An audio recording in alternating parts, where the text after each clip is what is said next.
Mr. A here, saying, how y'all doing? Yo! Are you ready to rumble? Or should I say tumble? Cause I don't stumble or fumble like a cracker by a combo. Standing on the ground, right feet up, telling words and drugs, and I'm doing it on my terms. Welcome to the Rumble. We are back and better than ever, helping you stay ready so you don't have to get ready. We don't want you sucker punch, so we're here each and every week helping you keep your guard up. I am Jeremy Lavelle with Remedy Claims Consulting at Claims Coach on Instagram and TikTok, and they just call me the Mouth of the South. And alongside of me is the Catastrophe Queen and the Claims Dame, Ms. Jessica Odell. And as always, the notoriously nocturnal and the naturally nascent, the one, the only Baby Cakes, Miss Donna Lavelle. How's everybody doing? Awesome. Good. Hey, you should give definitions of the words that you use. Nocturnal means nightly. Well, I know that.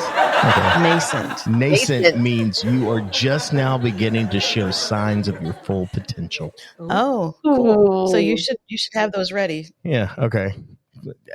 Look, you're the one with the fun facts. Yeah, but you have the fun fact that I don't know about.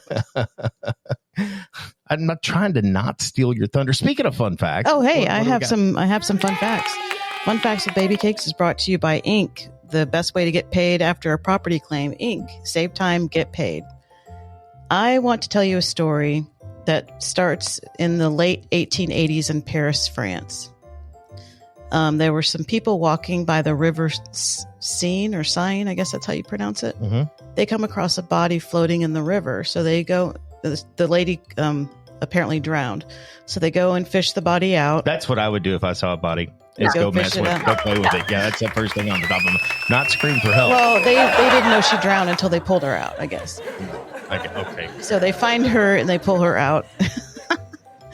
This isn't even funny. I don't know why I'm laughing.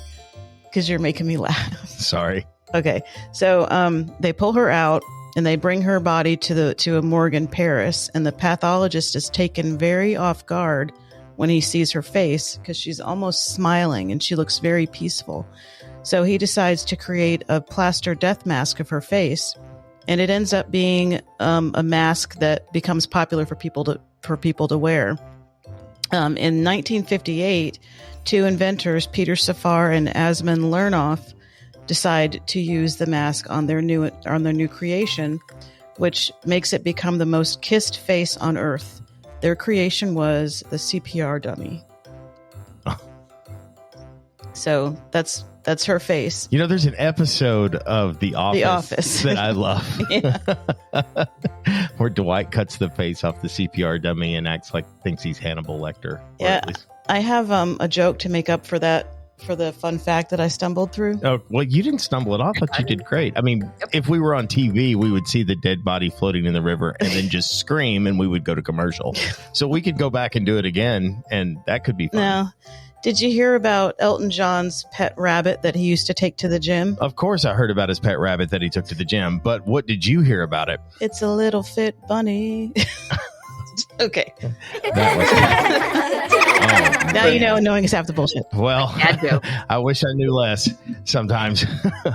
Well, guys, we are fresh off of Control the Narrative, and much other industry events have gone on right here in the Dallas-Fort Worth Metroplex. Right after Control the Narrative, we had a Claim Wizard event. We're also smack dab at the recording of this in the middle of Win the Storm.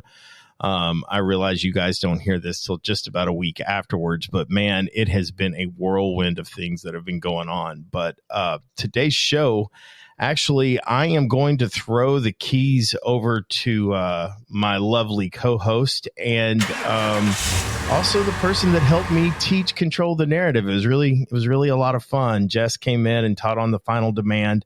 And that event was really good. And I just, we're going to take a moment to kind of update you and maybe give you a little bit of history on the whole idea behind it. We thought we would dedicate an entire show to, all things Control the Narrative, and hopefully we'll learn a little bit while we're at it. But Jess is going to essentially be driving the bus today. I'm looking forward to it, and we're going to get started. I guess we're just going to go ahead and dive in. I don't have any fun little quips or anything unless somebody wants to add something, Other than that, we're going to get going. Round one starts right after this. Public adjusters, listen up. It's Jeremy Lavelle, owner of Remedy Claims Consulting, host of The Rumble, and most importantly, your claims coach. Public adjuster training is one of the hardest things to find. Sure, you can take some online seminars, you can show up to conferences, but none of them tailor training just for you until now. Whether you need to learn how to estimate, scope, negotiate, or prospect, I can help you drill down on the skills you want to develop. Maybe you're just starting out and you need to learn the claims process from A to Z, or you're just wanting help on strategy on a specific claim. I can help you find the traction you were looking for and learn how to truly control the narrative in the ever-changing world of claims. You can reach out to me directly at 888-596-8772, or you can find me on the web at remedyclaims.com and just click Get Started. That's 888-596-8772 or remedyclaims.com and click Get Started. You can even shoot me an email at jeremy@remedyclaims.com. That's JEROMY@remedyclaims.com. It's time to move your career to the next level. Round one. What is control the narrative? Like, how did this thing come to be exactly? So, that's a really good question. I think, actually the very first iteration of it, believe it or not, I did a web video, and I can't remember if I did it for the Pain of the Claim channel or if I did it for Vince Perry's channel on the Commercial Claims Advocate, but I titled it that.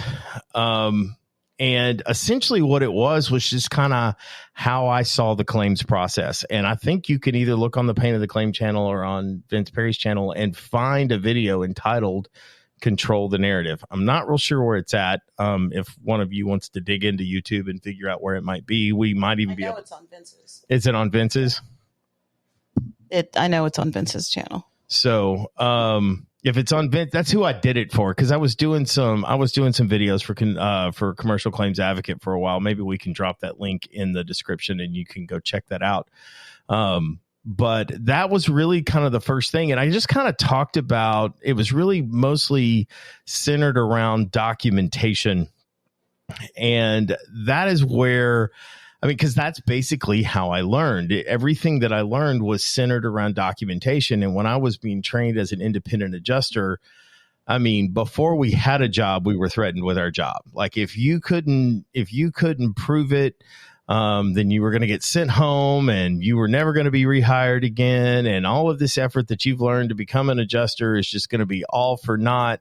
Right. And, you're going to have a hard time with quality control, and no carriers are going to want to hire you. And so there was this heavy amount of fear that I had kind of going into it, or at least maybe not fear, but a lot of anxiety that went into it. And I remember when I was sort of because I went and I took my pre-licensing course, and of course I took and passed my test. And it wasn't like I went to Pearson VUE to sit for the test. Actually, the course that I took provided me with their exam. Oh. And I did very well. And it's a lot like if you go to Adjuster Pro, for those of you who have gone through the Adjuster Pro class where you watch it online or you listen to it, you take the test. It's a lot like that, because the instructor generally has to submit what he's teaching, and then the test that's taken, you got to cover all of this different stuff. But I did really well on the test that they gave me. I can tell you that the Adjuster Pro test is significantly harder than the test that I took, but I actually made 100 on my test, believe it or not, on my independent adjuster's exam. And independent adjuster's exam has a lot of other stuff like workers' comp and liability and bodily injury and just a lot of other lines of claim. If it can be claimed, we didn't study over death claims or anything like that. But we did have just about any other kind of claim that you can think of, car, whatever the case may be, because you're an adjuster for all of those things. And so basically, when I took a basic course, it was centered around, homeowners claims or property claims, and how they taught us to take pictures and how to estimate. And it was just this 1 week, 5-day course where they basically gave you, they called it their basic course. And the name of the company that I took it through was called AMCAT, independent. It was an independent adjusting firm. And I went and took their little course, and based on how you did in that course, they would offer you a spot on their roster. And they ranked you on the results of this course. And it was 1 through 5, 5 being the best, 1 being you needed a lot of work. Well, I did very well in that course, and I got put on their roster, and I still had a whole lot to learn, I realized. But in the course, they basically broke a claim down into different sections, which would be the estimate, the photographs, the general loss report, and basically the sketch. Those 4 things are what they taught you. And so each night you would go home, you would have to practice that one of those elements that they taught you. And they taught you a little bit of policy kind of all the way through it. But at home, you would have to do that. And I remember the first time when they gave us a general loss report to write, I went home and I wrote a very extensive general loss report. In fact, I took from about 7 o'clock in the morning to 2 o'clock in the morning writing this general loss report, which included literally every line item in my estimate, explaining exactly why that line item was there. And granted, it was overkill, but I was so focused on making sure that I would be able to be employed by them afterwards. But I carried that with me. And for several storms, even after that, I wrote these long books, and I finally, and it would be like, due to the drywall being removed, insulation will fall from the ceiling and will then need to be cleaned up and placed into a job site waste container and then be replaced. After the drywall is repaired, access to the attic will be needed in order to replace the blown-in insulation. And I would write that in my narrative. Mm-hmm. And finally, I had a storm supervisor that was kind enough. He goes, "Man, you got to quit writing these books. If they want to know what your recommendations are, they can read your estimate. You're too much." And he was considerate. Well, and I mean, if you've ever talked to me, you know I'm a lot anyway. So, I tailored that down. He was a lot more colorful than "they can read your estimate." There were certain expletives that were inserted there that I will save our audience from in the event that they're listening in the car with their children. Explicative.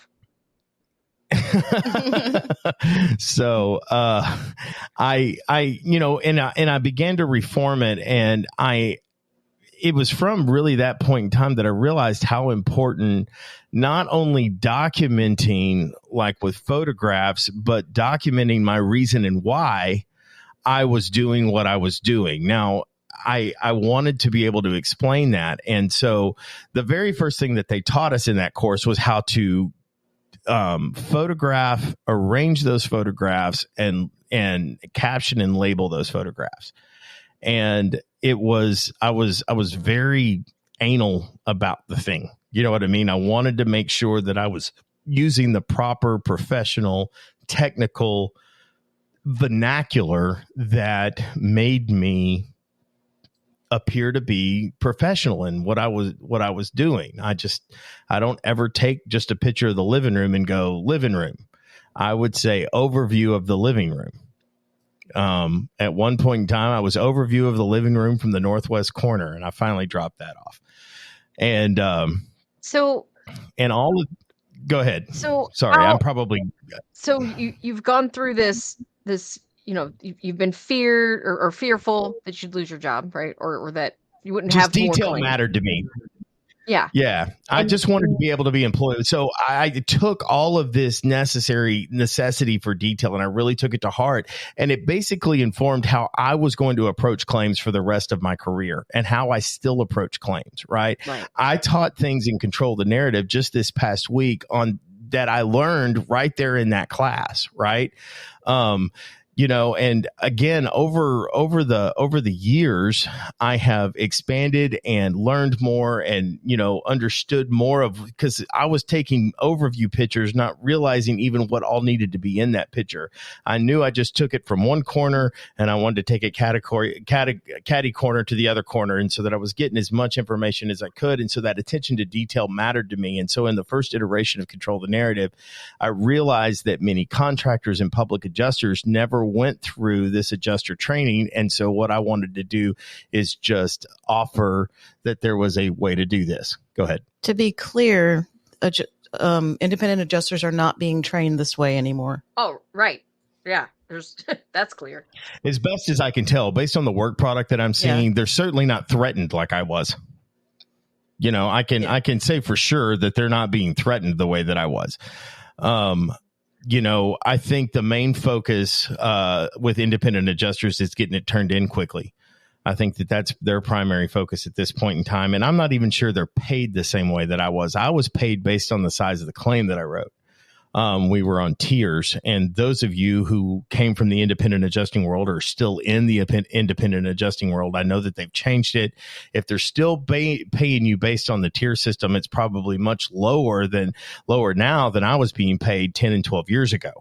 It has significantly gone down amongst the people that I have talked to that are still in it. And that was really sort of what informed and shaped. I mean, that was the embryo that was sort of birthed in my brain. And that's the way I've approached it ever since. And when I got into the public adjusting and contracting world, I realized that this information had never been communicated to the people that were trying to represent the homeowner. And the first iteration of it was still very much in line of how do we play the carrier's game?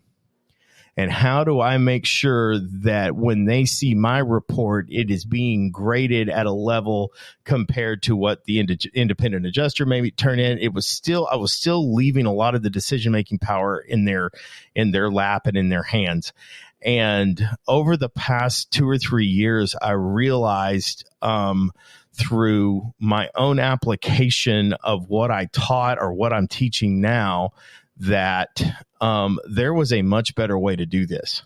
So, in fact, go ahead. But what motivated you to say, you know what? Like, what was that moment, or what were you doing in that moment? You just said, you know what?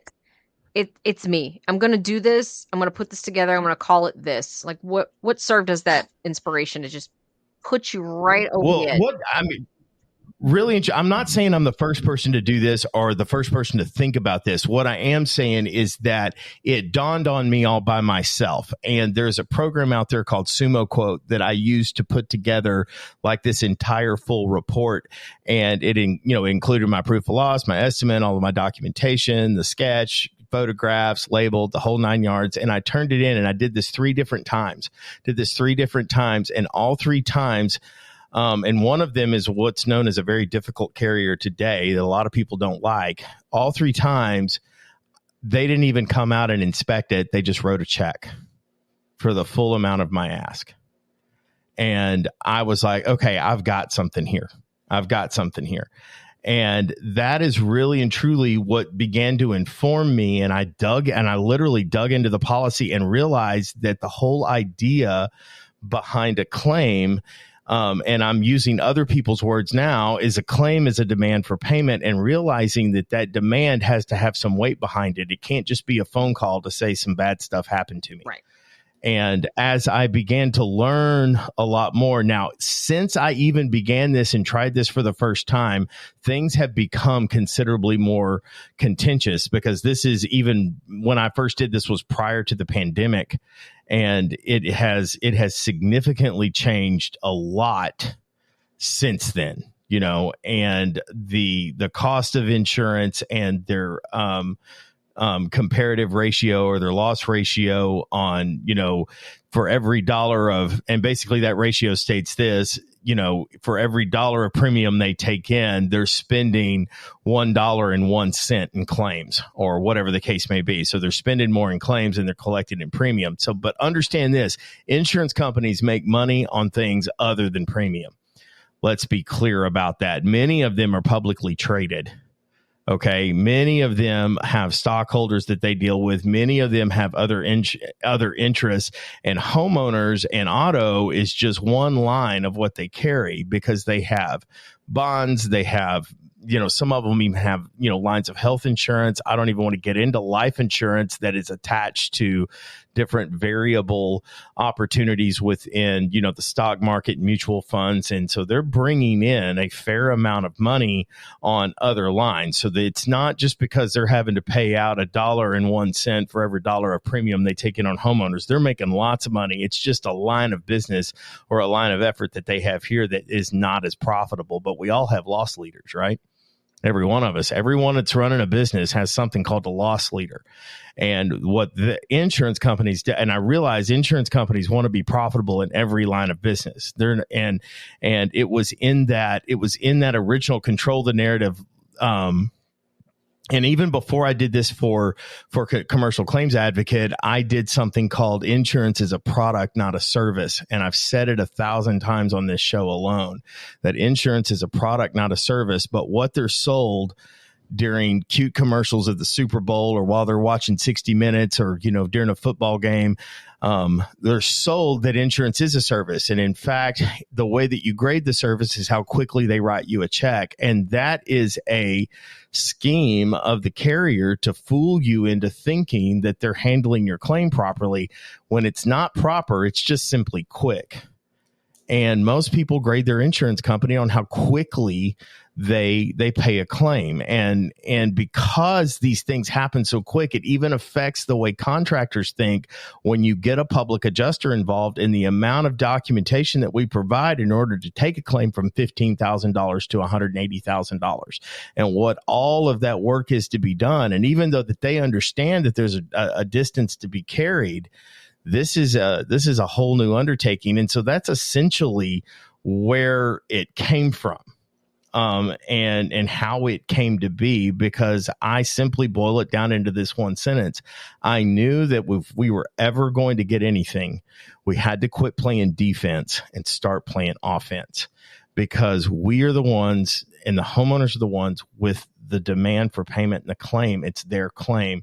And carriers, I knew what they want to do is they want to come out and tell you what you're allowed to claim and what it's worth. Yeah, no conflict of interest there. None. And that's like asking a criminal how long he'd like to go to jail for. Right. Or how long your kid would like to be grounded for, when they stole the car on Friday night. A weekend, no video games. Yeah. What's that? There's actually it's fun to do bad things. It's fun to do bad things. I like to do hood rat things with my friends. There's an actual video on that. Anyway, but that's what happened. And that's essentially how it came to be. And that's where Control the Narrative came from. And it certainly has grown and matured since and over that. So, over that time into the full thing that we did, just a little over a week ago. But we're going to be talking some more about Control the Narrative and what comes, because round 2 starts right after this. One of the most difficult claims you can work is a contents claim. It requires extreme detail and significant documentation. Ricky McGregor with Monarch Claim Services is the expert you need on your side. She will handle on-site evaluation, inventory, photo documentation, pricing, and overall contents claim organization. She will work with your team beginning to end so you can focus on the rest of the claim. Do your client a favor and call Ricky McGregor with Monarch Claim Services. You can reach her at 515-783-1434. That's 515-783-1434, or find her on the web at monarchclaimservices.com. Round 2. Who is Control the Narrative for and why?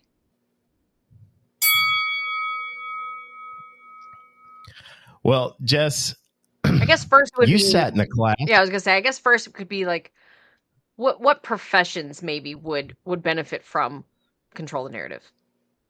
Well, I would like to throw it to one of the people that sat in the class that assisted me to teach it, that heard the material from begin. I mean, I know who I think it's for, but I mean, you and Donna, poor Donna, poor baby cakes. The amount that she's had to listen to, the number of times that she's gone through this training while I'm talking to other people on the phone. And then Jess, of course, I would love to hear from you guys. Who do you think would benefit from it? So, I mean, I've done a lot of talking. Definitely contractors. Do you have more than that? Why it would be good for contractors? Because they are in the insurance game, whether they want to be or not. Yeah, if they're a That's a good contractor point. doing any kind of insurance work, I mean, we say it all the times as public adjusters. Not every claim needs a PA. Not every troublesome claim. Like there's it's been delayed, it's been whatever. Not all the time does a claim need a PA. But those times that it does not, how do we help the contractors get quote unquote unstuck? They're stuck in a claim. They've hit the wall with this adjuster or that adjuster, the guidelines, whatever the case may be. And I think this class helps a lot with that. I don't think it's just a public adjuster course whatsoever. It's controlling the narrative. Give control back to the Controlling the narrative applies to anybody that has a stake in the claim. Can I ask you guys this? Do you think that there is a way that we could frame this that would be beneficial for homeowners? Or do you think that it's just, I certainly don't want to eliminate my educated and informed homeowners out there. You know what I mean? I don't know how many of them would, spend an entire day learning about insurance, but I think that you could do something like it, but not as long. I think I could get and not as in depth. Yeah, maybe an hour or two or something like that at your local HOA meeting. Yep. I was going to say like an hour, kind of a lunch and learn, like that when public adjusters get with contractors, or go to attorneys' offices, or sometimes the attorneys will have their own lunch and learn. And it's usually about an hour, sometimes 2, depending on if they have multiple speakers or whatever. But I would think especially if it's an online platform, if I'm a homeowner that's just wanting to YouTube or Google, how do I help unstick my claim? This is my problem. I think going to a channel where there's maybe 30-minute or 1-hour snippets. That's a great idea. I don't hate that. Maybe doing some online YouTube stuff for homeowners. Royalties later. Mm-hmm. Yeah. Did I hear royalty? No, if you're a Shark Tank fan, you know what I'm talking about. There's a lot of people that are like, you know what? If I watch maybe an hour of YouTube, maybe I can figure this out myself. And then when I get stuck, I can reach out to that channel, that expert. Well, and I think the biggest thing that I would want to relate to homeowners is that insurance, in fact, is not a service. It is a product. And so that product needs to perform in the way that you want it to perform, But I think I was just talking to a buddy of mine who I want to tell you guys, is a fantastic agent. And one of the things he's getting a certification in within the brokerage that he works in is he's trying to work with these high level or high value homes that start at like $2.5 million and work with these different carriers that handle them. There's a smattering of carriers out there. I can think of 4 or 5 off the top of my head that handle them. Probably the most popular or the most ubiquitous would be Chubb, but then there's Pure and Cincinnati and there's a few others out there that handle these high level ones. But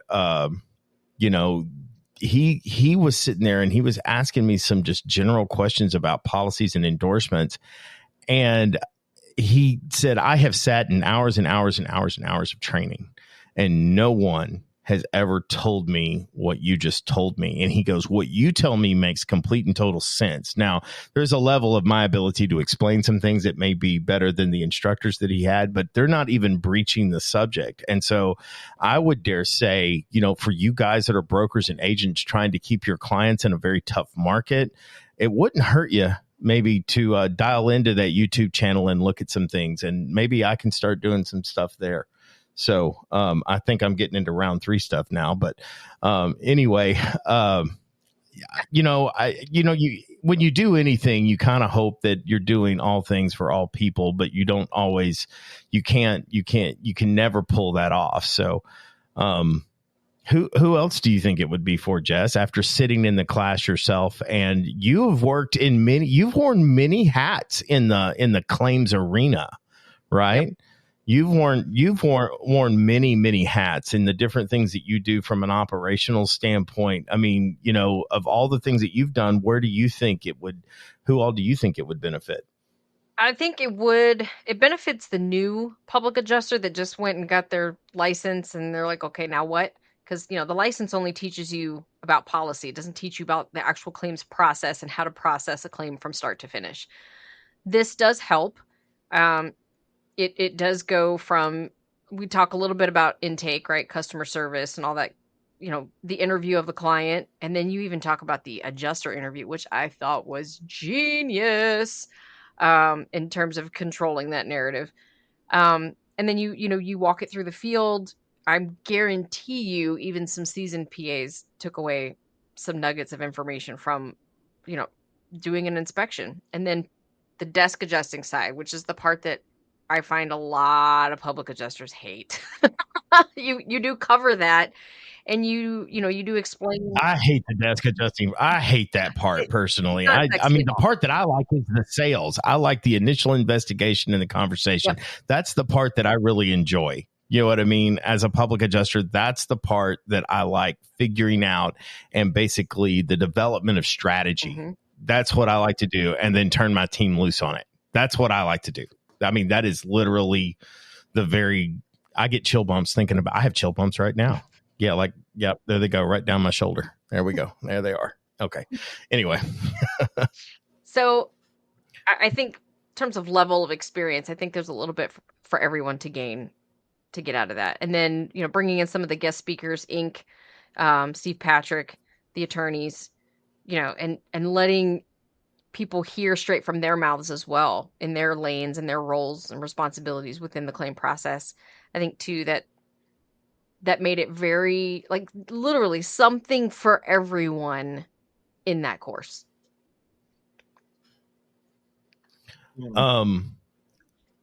I think it's good for the new public adjuster. I do. I think guys that are jumping the fence from being independent adjusters into becoming public adjusters. That's a great. Because the one thing I didn't know when I became a public adjuster was I moved into a situation where I didn't realize what the workload per claim was. Right. That was something that I didn't figure. I mean, I essentially just attacked public adjusting the same way that I attacked field adjusting. You know what I'm saying? Mm-hmm. I turned in my 4 little things, my sketch and my estimate and my photograph and my field report. Yep. I turned those things in, which I'm going to tell you that is more than a lot of public adjusters turn in. You know what I mean? I can tell you most of them, you're lucky to get an estimate and a labeled photo report. Most of the time you just get photos and an estimate, and then it's you hear they're ready to go to war and argue, whatever it is that they're going to argue. And, and their favorite argument is, well, show me that in the policy. Well, I mean, it's a way to go. You know what I'm saying? But you still have to prove the loss. Yeah, you still got to prove it, right? You still got to prove it. I mean, and proof is not that you know how to estimate for it.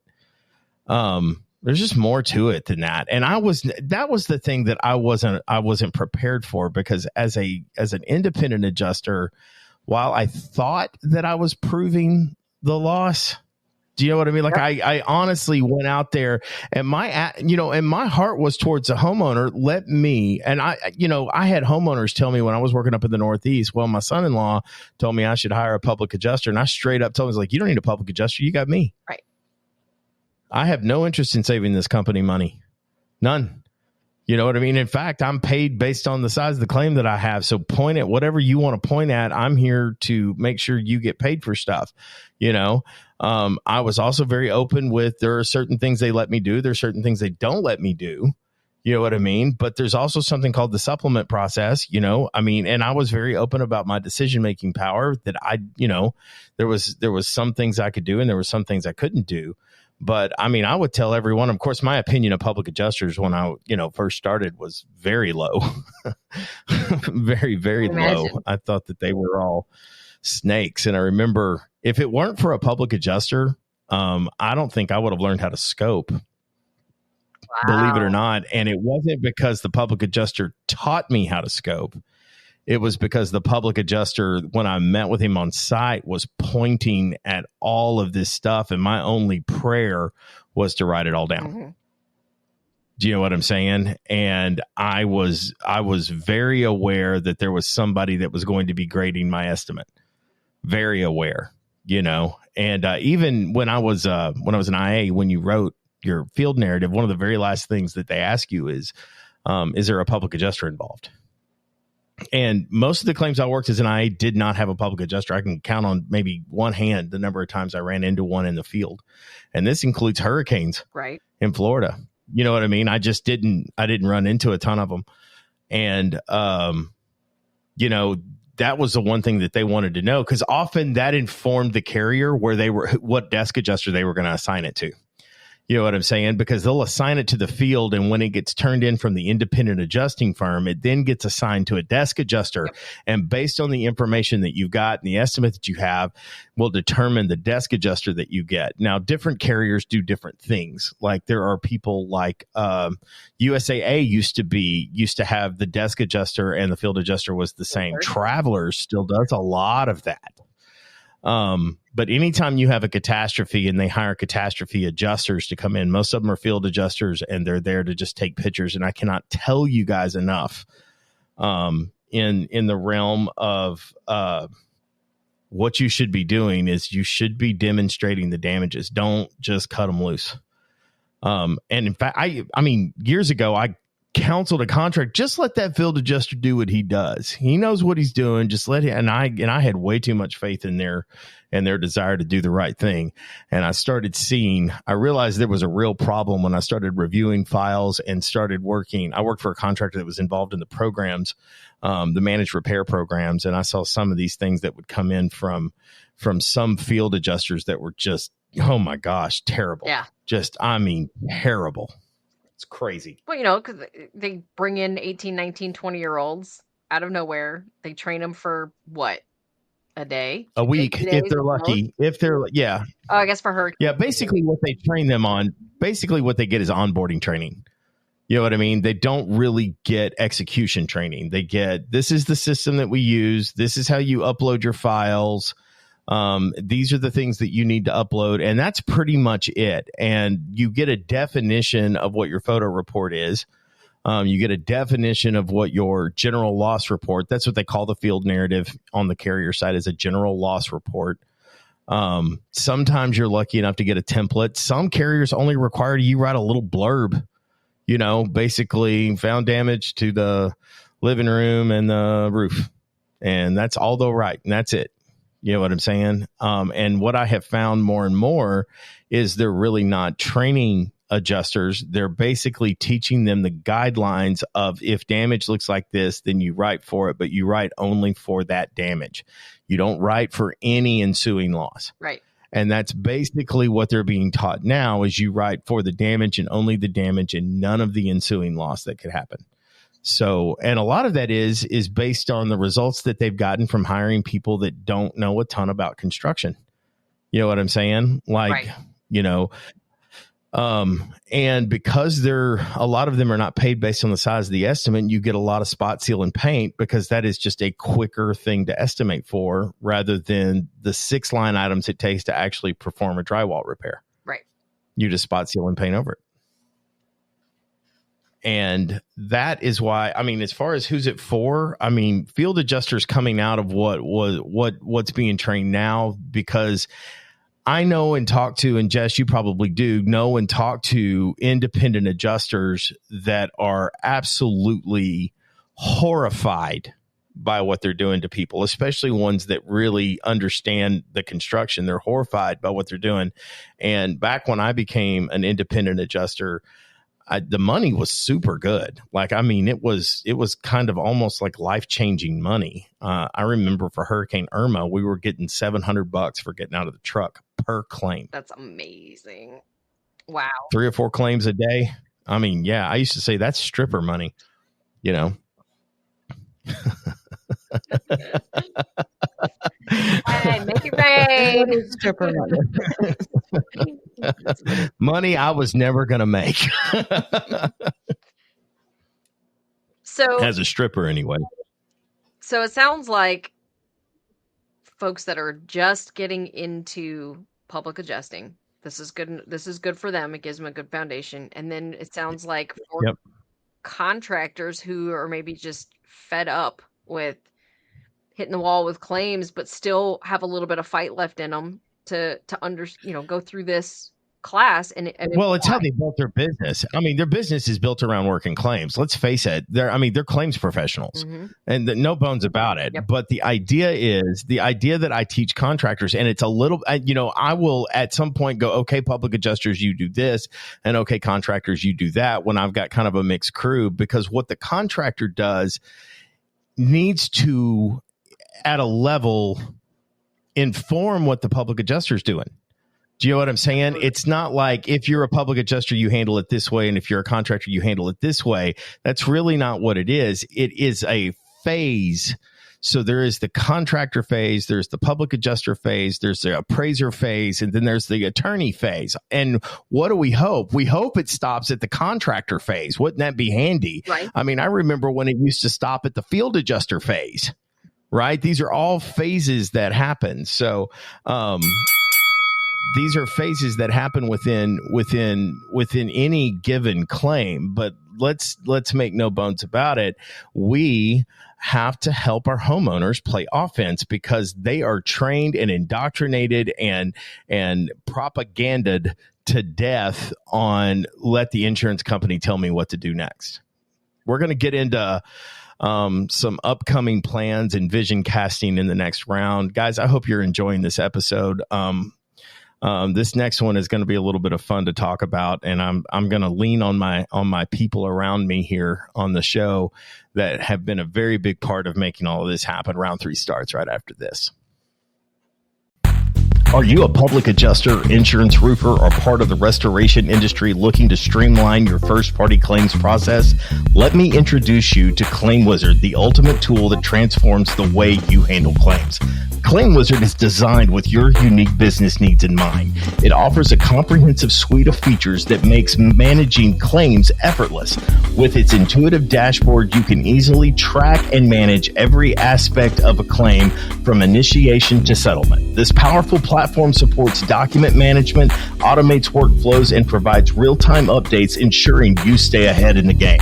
At Claim Wizard, they understand the importance of support. That's why they offer unmatched customer service with a team of experts who are always ready to assist you. Whether it's a technical query or guidance on best practices, Team Wizard is there to ensure your experience with Claim Wizard is smooth and efficient. Time is money, especially in the claims industry. Claim Wizard is engineered to maximize efficiency. It streamlines the entire claims process, reducing the time spent on paperwork and administration. This means faster claim resolution, increased customer satisfaction, and ultimately a boost in your business's productivity and profitability. So if you're looking to elevate your claims handling process, Claim Wizard is the solution. Try it today and experience a revolution in claims management. Claim Wizard, revolutionizing claims, handling one claim at a time. Round 3, what's to come? All right, so we got the first one out the gate. It was successful. That was an amazing class. It was packed. The feedback's been fantastic. What's next? Man, I don't know. I don't know where to start, I can right? tell you. You don't know where to start. I'm going to tell you that when somebody asked me that, I was like, hire an event planner. That's what's next.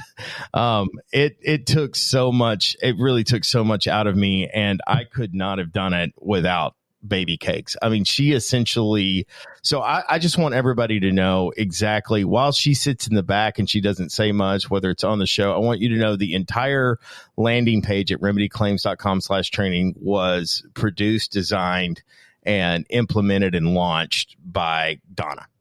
She did it all. She set up the entire registration. She handled all of the payments that came in from it. She ordered every single stitch of swag. Her and Jessica put together the swag bags that you guys got at the event. It's me and Ben. You and Ben. Mhm. Well, I know Jessica and I folded at least 2 shirts. Yeah, you guys did the shirts. I know There that were tons of shirts. I know that we did that. Yeah. You know, there has been so much, and even maybe not related to the event, the amount of hours that Donna has spent in really scary situations running a Matterport so I could talk to contractors and get their story and talk to homeowners and get their story. All of that really helped inspire how I handle claims and how I teach others to handle claims. And I first of all, I want to say thank you to you, Donna, really and truly, You're for welcome. doing all of that. I couldn't do it without you. What's upcoming? Well, I would first want to throw it to you, the people, and tell me what you want to do. I can tell you that the response from the sponsors has been amazing, and the likelihood of us coming to a city near you in the very near future is highly possible. So we are going to be looking at some different states. And I think the really cool thing about controlling the narrative doesn't really have a whole lot to do with what state you're in. You know what I mean? It just simply has to do with what you do and how. I mean, would you agree I with was that, just Jessica, about when to you were say, listening to it? thinking back, I don't think there was very much that was state specific at all. We talked a little bit. You talked a little bit about timelines here and there, but you always made sure to caveat with check your state, check your state, check your state. But the bulk of it was just, I would call it PA This is your job. 101. This is what you got to Claims do. 101. Regardless of your state, these things should be standard across all claims, all files. The only thing that was state specific was on the little thumb drives. I had a Texas PA contract in there. That was the only thing that was state specific. Okay. Yeah, we provided some templates and some things that we use here at Remedy Claims to just kind of help some of those guys out. I think we did have we had 3 total firms from Florida. Shout out to GBR and Benito Paul and Preferred Claims out of Miami. They showed up. I do want to take a minute. Preferred Claims, actually not this weekend, but next weekend, is having an event at the Miami Open, which is a tennis event. I think tickets, general tickets are like $75 and VIP tickets are $105. Look them up on Facebook. Nick Pastana on Facebook. If you look him up, he can probably help you get tickets to the event. I'm sorry, I don't have a lot of information about it, but I know they're doing an event. They were able to come. It was absolutely, really cool that we had those people in there. We had somebody from North Carolina. We had some people from Oklahoma show up, those kinds of things. So the cool thing is it's not state specific because a claim is a claim is a claim, right? And the way we document it and do it, and that's really kind of what it is. So, and while it is 101, it is very heavy with strategy. Do you know what I'm saying? It's very heavy with strategy and how you set things up. And, that's why you always should check your state as far as timelines go. I would certainly agree with that. But what the biggest thing I know is that we're going to be doing some other cities. I also am looking at doing some private coaching groups kind of after the seminars where we create coaching groups. I know that if you're a contractor and you attended or you're interested in maybe learning some more about Control the Narrative and you kind of want to tailor it to your your program and your organization, I come in and I do that. So we're going to be offering some of those coaching groups, things like that. And then again, I'm just kind of interested in what you guys want to learn as it comes to all things claim. I mean, we can drill this down. I mean, Control the Narrative is a very comprehensive course. We cover a lot of things. There was a lot of feedback to state that they kind of wanted to do 2 days. You know what I mean? I don't know that I have the gas in the tank to do 2 days. I would want to bring in several other speakers to handle it. I've talked to Mr. Matt Mulholland about doing some stuff together as far as that goes. I know he's interested in doing some stuff with me, and Matt has got a great educational platform as well. So I know we were wanting to partner with him on the different things that he does. And that's kind of what's in the near future and what's in the distant future. I mean, I guess the sky's the limit. I'm looking forward to kind of getting out there and hearing how different things get handled. I know like the way claims are handled, like in Florida, is really different than the way they're handled here in the state of Texas, where Texas is very document heavy. Florida is I remember when I was working in Florida, it was like, well, how much do you think you need? Well, I think I need about 40,000. Well, we can do 38. How's that sound? Okay, go ahead and send that over and we'll do 38. And I settled many claims, like, and I'm going to use a carrier's name. Farm Bureau did that with me a bunch. You know what I mean? Yeah. It was actually, it is kind of interesting. It is very strange. When you first see it, you're like, wait, is this normal? Like, where's I'm your used to estimate? having I need to the prove line item by line item estimate. Where'd you get that number from? I don't know. It's just, or we've even had attorneys, because on the water mitt side, when we reach a point and we got to go to legal, they'll ask us, what's your bottom line? Well, what do you mean, what's our bottom line? We gave you an estimate written in Xactimate. They're like, well, a lot of this can just be settled by throwing numbers on the table. How much do you really need to do this? Need? Yes, exactly. So, and I know there are other states that are a much more heavily negotiated state. You've got a lot of states that don't, like Georgia is tough to get to appraisal in. So that appraisal phase in Georgia just doesn't have good laws on the books. And I'm going to tell you, those places where it seems to be more contentious and more difficult, what you present on the front side, your first effort, your first stab at it really needs to be good. And I think that that's really the thing that sets us apart. Right. You know what I mean? Yeah. It is throw the kitchen sink at it as far as documentation goes. If you think it might prove what you're saying, I would give them everything it's got. I would give every single piece of redundancy that you could possibly think of to back up what you're thinking on the front side of the claim from the moment that you're involved. Those sorts of things. Control the Narrative is very. I've got a method that sort of helps disqualify some of the carrier's investigation up to that point, because we pretty much know how they want to do things, right? Knowing how they want to do things sort of kind of gives us the advantage. But I'm going to make a military analogy. There's a lot of enemies of the United States that know exactly what our warfare strategy is going to be, but that doesn't matter. And it's not going to change what we're going to do. And it certainly doesn't mean you're going to win. Right. So, and as public adjusters and contractors and people that are working on the side of the consumer, we are up against a behemoth.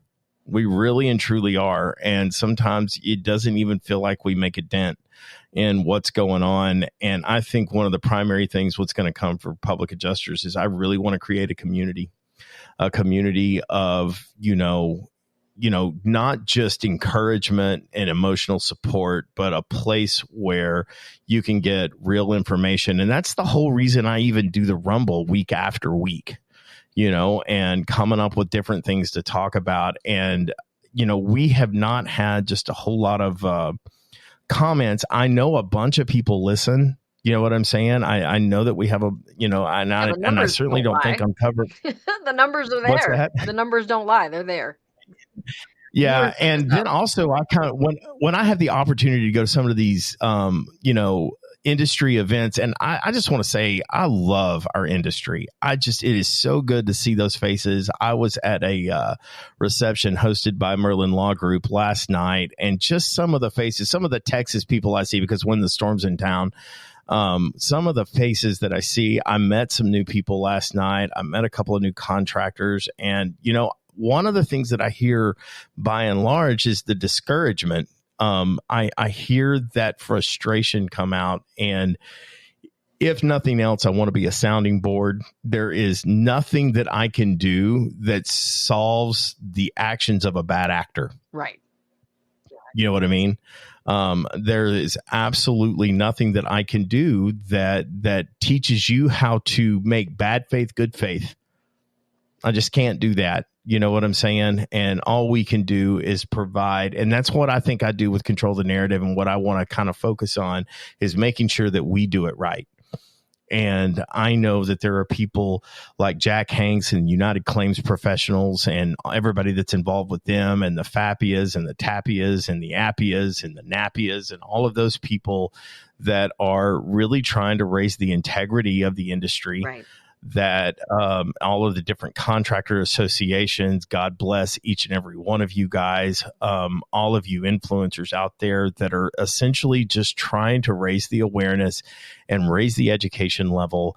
I want to partner with you. I want to come in and be a part of what you guys are doing. And this is certainly not about me, dancing on any kind of stage. God, you don't want to see me dance, but can confirm. The only idea there is the more we truly work together. And I think a lot of people talk about that, Jessica. I think a lot of people talk about working together, but they don't really want to do what it takes. And sometimes what it takes is to step aside and let somebody else, bring their excellence to the table. And I know everybody wants to be known. I get that. I get that everybody's got a brand to build and all that kind of stuff. But I feel like some of that stuff should really be more secondary. And I'm not trying to solve the problem by just simply starting another brand. That is certainly not my heart or my desire or my direction or passion in any kind of way. I truly just want people to have the information that they need to properly represent homeowners and consumers when it comes to a process that is a bastardized version at best of what it was when they purchased their policy, and there is no inclination to what their responsibilities are. And I know that the policy will say responsibilities after all, or duties after a loss. Right. At some level, it's also their right. You know what I mean? I feel like at some level that many times during an insurance claim, they're not getting the opportunity to tell their story about what happened and why this matters to them and why this is important to them. And I think that is one of the initial parts of the process that I teach is where we sit down and, whether you call it the kitchen table meeting or the living room meeting, where you sit down and you talk with the people and you get their story, because that's really the most important thing as public adjusters is we're telling their story for them. And, I know that I've been guilty of going in and going, just sit over there and let me figure out what's going on, and I'll get this thing put together and I'll get it turned in, and, and I'm going to, tell them what for, and they've never seen anything until they've seen the likes of me. I've had that attitude. I've actually absolutely had that attitude. And I don't always get the story of the pain. And I think it's really important that we start listening to these stories, because it will help us tailor what we're doing so much better, and approach it. And Jess was the one. I can't tell you the number of times in the short amount of time that she was in front of the room. Now, she did an awesome job of teaching the final demand. Guys, there's so much information in that.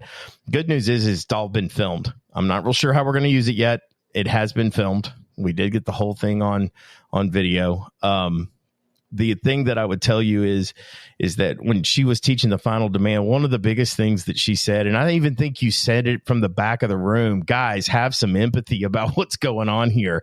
And you can't have empathy if you don't get their story. And it's just so pivotal to do that. So So it sounds like we've got some on the road, I guess a mobile training team that may be in the works, going from city to city. I have discussed with sponsors, yeah, Awesome. and that's the sponsors had such a good response from what happened. That's really what they're wanting to do. And then it sounds like because this was recorded, there may be some opportunity for like potentially an online learning platform of some sort. Yeah, there is. I'm probably initially going to use the online learning platform to help get people into coaching groups, because they're going to need to go through that so that I don't have to wait on something in a particular city or region. Right. They can watch the video, and that's sort of the first step into the coaching group, so that we're all kind of on the same page going into that. So then the coaching would be kind of like that advanced level, that application. Yeah, it becomes a bit more bespoke. But the reason I want to do a group, because I've been doing one-on-one stuff for a while. That is one of the things that help tailor Control the Narrative just in general. And that is obviously going to continue as people want it. But the coaching group, one of the things I like about training in a group of people is every time I have sat in a classroom, somebody inevitably asks a question that I would not have thought to ask. And I get information and clarification and direction that I would not have thought to get on my own. And that's why I find classes and groups to be so valuable. Yeah. Rather than just sitting in your room doing it by yourself. Whoa, that took a funny turn. What? And with that, Sorry, Mom. Just in time. Okay, well, that'll end round 3. Jess, do you have any final thoughts? I just want to say how thankful I am that Jess is a part of what we're doing, and she is going to be a part of Controlling the Narrative moving forward. Again, Jess, thank you for all that you did in making that event a success. We've got some of the initial videos and highlights that are going to be hitting social media here pretty soon. it was a huge honor to be there. Thank you for that, because I tell you, I don't know how to describe or explain the fulfillment that comes with instructing and just being there to answer questions and helping people grow. Right. The kind of the funny thing was, and I don't know if I just had too much material, but each module or section, we literally had to shut down questions. We literally had to set, and I'm not talking about those questions that are trying to stuff the teacher. Well, what if you've got a carrier that shows up and he doesn't speak any English and he won't listen to what you're doing? How do you handle it? It wasn't all of these off the wall anecdotal scenario kind of things, that are impossible. And they were trying to play stump the teacher. I mean, they were really informative questions, especially the ink part. I thought we would never get out of that segment. Golly, it would just, question after question after question. I kept pointing at my wrist like, we got to move on. And so we were running out of time. In fact, we actually ran about 30 minutes over what we wanted to do. So Control the Narrative coming to a city near you, I hope. So go ahead. Even with the water bottle test and anytime the videos didn't work or something, we were like, that's okay. Like you'll get it. It's recorded. It's on or whatever. We got to move on anyway. So sometimes technical difficulties were a blessing because it helped us move along. Man, I could have spent a week teaching Control the Narrative. I really could. I could turn it into a week course. I could turn it into the coaching group. I just think that the information that we have essentially is just really good information. And so if you want more information about it, you can email us at, can you email controlthenarrative@remedyclaims.com? Isn't that a thing that we have? I think so. Or just email info@remedyclaims.com. Yeah, you can email info@remedyclaims.com. You can email me. I am @ClaimsCoach on Instagram and TikTok. I'm just Jeremy Lavelle with a black t-shirt on Facebook. You can instant message me. You can reach out to Jessica Odell. She's more than happy to help you. And Donna is Donna Marie on Facebook. And there's always Pain of the Claim channel on Pain of the Claim channel on YouTube, and we're Pain of the Claim on Instagram, The Pain of the Claim on Instagram, and The Pain of the Claim on TikTok, and The Pain of the Claim on YouTube. So Jeremy is Jeromy. that's correct. But Claims Coach is common spelling. So, guys, I hope you enjoyed this episode. If you liked it, please click like and subscribe. If you know someone that needs to hear this information, that wants to learn how to control the narrative, I encourage you to share it. But until next time, we will be back next week. In the meantime, stay ready so you don't have to get ready, and we will see you on the next one. Got my hand on the hammer, ready to ram you like the fire slammer jammer. Yes, we're coming up, don't even try to diminish it. I won't start it, but I damn sure will finish it.